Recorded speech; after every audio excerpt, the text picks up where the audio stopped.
Mi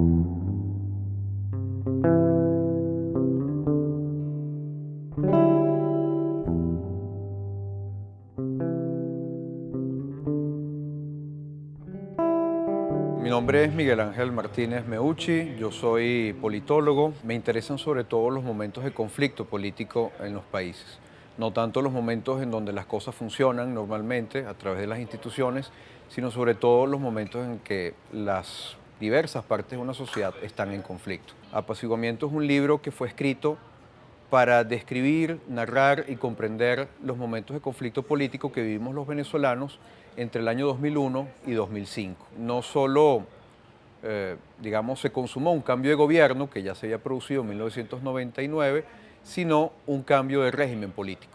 Ese fue el caso en Venezuela, donde vimos que el país prácticamente se fracturó en dos mitades con visiones distintas acerca de lo que debería ser la política y la sociedad. Cuando uno lee el libro y trata de ver lo que está sucediendo hoy en día, vamos a encontrar unos paralelismos muy interesantes.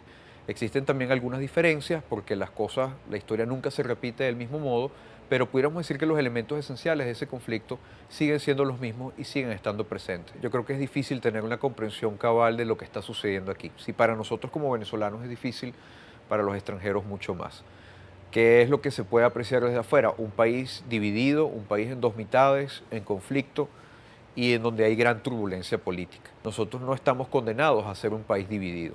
Y recordemos que hace no mucho tiempo éramos un país que con todos sus problemas, problemas que también existen en otros países, éramos un país sustancialmente unido en muchos aspectos. Esta división que tenemos hoy en día tiene mucho que ver con los discursos del poder y con un discurso que está orientado a instrumentalizar la división de la población para mantener un proyecto hegemónico de poder. Entonces es importante desde afuera, primero comprender que los venezolanos podemos reconciliarnos efectivamente y que ellos, los extranjeros, pueden cumplir un papel importante en este proceso, a nivel de los gobiernos de la región, de una diplomacia preventiva que efectivamente nos ayude a canalizar el diálogo. Pero esto pasa por no colocarse del lado de uno de los bandos en conflicto. Yo tengo algunas dudas al respecto desde el punto de vista del diseño de este proceso de diálogo. Vemos que no hay claramente la presencia de un facilitador o de un mediador, existen sí unos observadores, pero que no tienen posibilidad, digamos, de participar de ninguna manera o de regular el desarrollo de las conversaciones. Entonces esto pudiera desvirtuar o desviar la posibilidad de que se lleguen a acuerdos. Al igual que sucedió en los años 2002 y 2003, en estos momentos estamos viendo mucha turbulencia y mucha protesta en la calle. Y es importante comprender que cuando esto sucede es porque la gente no está encontrando una correcta canalización de sus demandas y sus inquietudes y de su sentir a través de las instituciones y de los actores políticos del momento.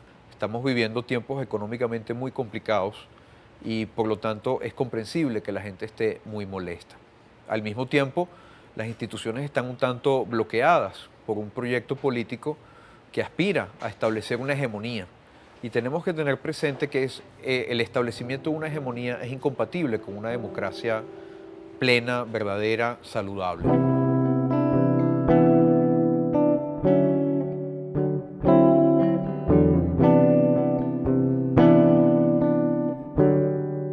La palabra democracia tiene muchos sentidos, puede ser interpretada de muchas maneras. Es una situación ideal que intentamos conseguir, pero quizás nunca está totalmente alcanzada. Siempre puede hacerse algo más para enriquecer la convivencia democrática en una sociedad. Es importante tener en cuenta que todo lo que está pasando es en cierto sentido una continuación de estas luchas de los venezolanos por tener una democracia más satisfactoria, más plena. Y tenemos que verlo así. El conflicto que estamos viviendo es una expresión de esa vitalidad, de alguna manera, que la sociedad democrática sigue teniendo y que sigue tratando de manifestar para conseguir, para construir el país que todos deseamos.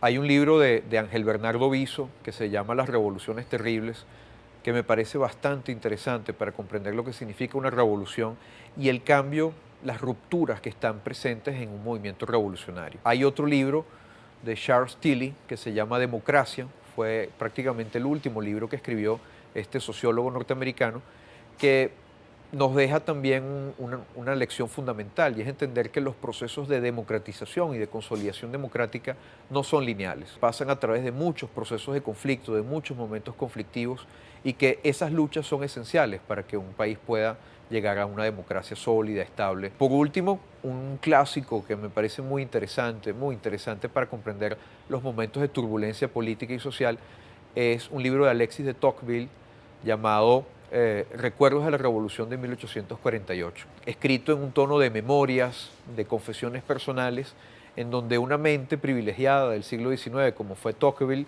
nos va dejando sus impresiones cotidianas acerca de 3 años de un momento muy turbulento de la República Francesa, y que es interesante constatar cómo guarda paralelismos con los momentos que vivimos hoy en día en Venezuela y que pueden ser muy interesantes para el público en general.